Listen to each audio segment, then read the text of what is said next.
Hi friends, Bashas kitchen la இன்னைக்கு நம்ம kids snacks recipe bread pockets எப்படி செய்யறதுன்னு பார்க்க போறோம். இந்த bread pockets வந்து நான் இன்னைக்கு உருளைக்கிழங்கு வச்சு ஸ்டஃப் பண்ணி செய்ய போறேன்.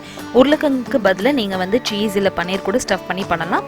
ரொம்ப ஈஸியா குயிக்கா இந்த bread pockets உருளைக்கிழங்கு வச்சு எப்படி செய்யறதுன்னு வாங்க பார்க்கலாம்.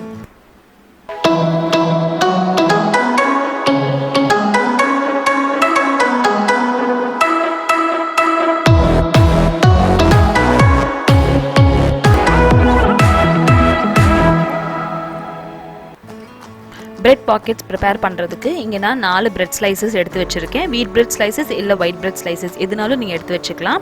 2 உருளைக்கிழங்கு பிரஷர் குக்கர்ல சேர்த்துட்டு ஒரு 3 ல இருந்து 4 விசில் வேக வச்சு எடுத்துக்கோங்க.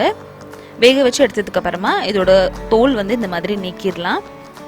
உருளைக்கிழங்கு நல்லா வெந்திருக்கணும். அப்பதான் நல்லா மேஷ் ஆகும்.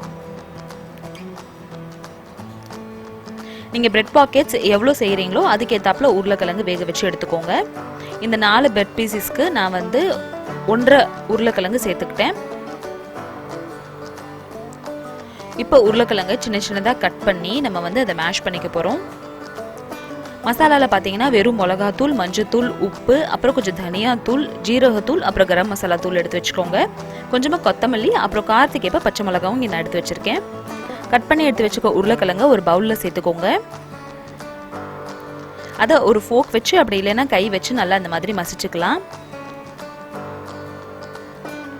அடுத்ததா இப்ப இதல நம்ம எடுத்து வச்சுக்க மசாலாஸ்லாம் சேர்த்துறலாம். கொஞ்சம் வெறும் மிளகாய் தூள், அப்புறம் கொஞ்சம் கலந்த தூள் சேர்த்திருக்கேன். கலந்த தூள் இல்லனா வெறும் தனியா தூள் கொஞ்சம் சேர்த்துக்கோங்க. உப்பு, மஞ்சள் தூள், கரம் மசாலா தூள், அப்புறம் ஜீரக தூள் சேர்த்திருக்கேன். ஒரு பச்சை மிளகாய் பொடி பொடியா நறுக்குனது சேர்த்துட்டு கொஞ்சமா வந்து கொத்தமல்லி பொடி பொடியா நறுக்குனதையும் சேர்த்துக்கோங்க.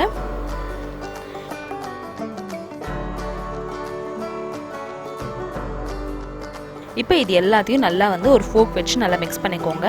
மசாலா எல்லாம் நமக்கு உருளைக்கிழங்குல நல்லா வந்து நமக்கு மிக்ஸ் ஆயிரணும்.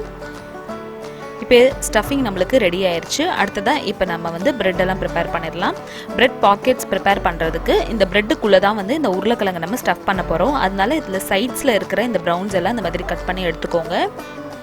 பெரிய பிரெட் ஸ்லைஸாக இருந்துச்சுன்னா நல்ல பெரிய பாக்கெட்ஸாக உங்களுக்கு வரும். இது மீடியம் சைஸ் தான் அப்படின்றதுனால கொஞ்சம் சின்ன சின்ன பாக்கெட்ஸாக தான் வந்துச்சு.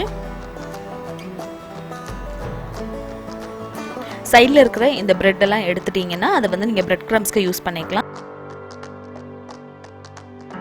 இப்போ நம்ம எடுத்து வச்சுக்க பிரெட் பீசஸை எடுத்து ஒரு பேலன் வச்சு இந்த மாதிரி நல்லா ஃப்ளாட்டன் பண்ணிக்கோங்க. அப்போ தான் வந்து நம்மளுக்கு உள்ள ஸ்டஃப் பண்ணிட்டு மடித்து அதை ஃப்ரை பண்ணுறதுக்கு ஈஸியாக இருக்கும். இதே மாதிரி என்கிட்ட இருக்கிற எல்லா பிரெட் ஸ்லைசஸும் நல்லா ஃப்ளாட்டன் பண்ணிக்கிறேன்.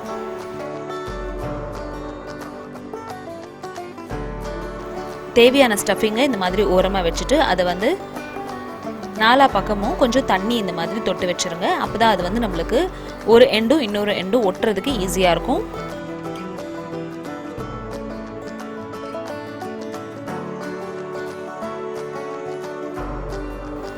இப்போ ஒரு சைட்லேருந்து எடுத்து இந்த மாதிரி மடித்து இன்னொரு பக்கம் இந்த மாதிரி ஒட்டி விட்டுருங்க.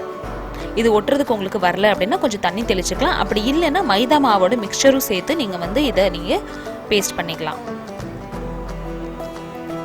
ஆனால் இந்த பிரெட் பாக்கெட்ஸ்க்கு தண்ணி போட்டாலே நம்மளுக்கு போதும். நம்மளுக்கு சைட்ஸ் எல்லாம் இந்த மாதிரி ஜாயின் ஆயிரும். நாலா பக்கம் நல்லா சீல் பண்ணதுக்கப்புறம் நம்மளோட இப்போ ஒரு பிரெட் பாக்கெட் தயாராகிருச்சு. இதே மாதிரி என்கிட்ட இருக்கிற எல்லா பிரெட்ஸ்லேயும் வந்து நான் உள்ளே ஸ்டஃப் பண்ணிவிட்டு நாலா பக்கமும் இந்த மாதிரி சீல் பண்ணிடுறேன்.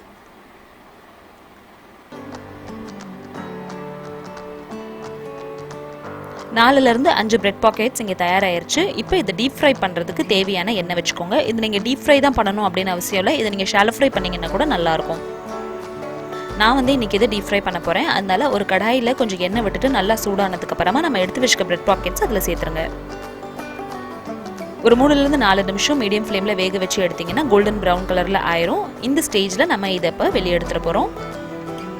பாருங்கள், இந்த அளவுக்கு கோல்டன் ப்ரௌன் ஆச்சுன்னா போதும்.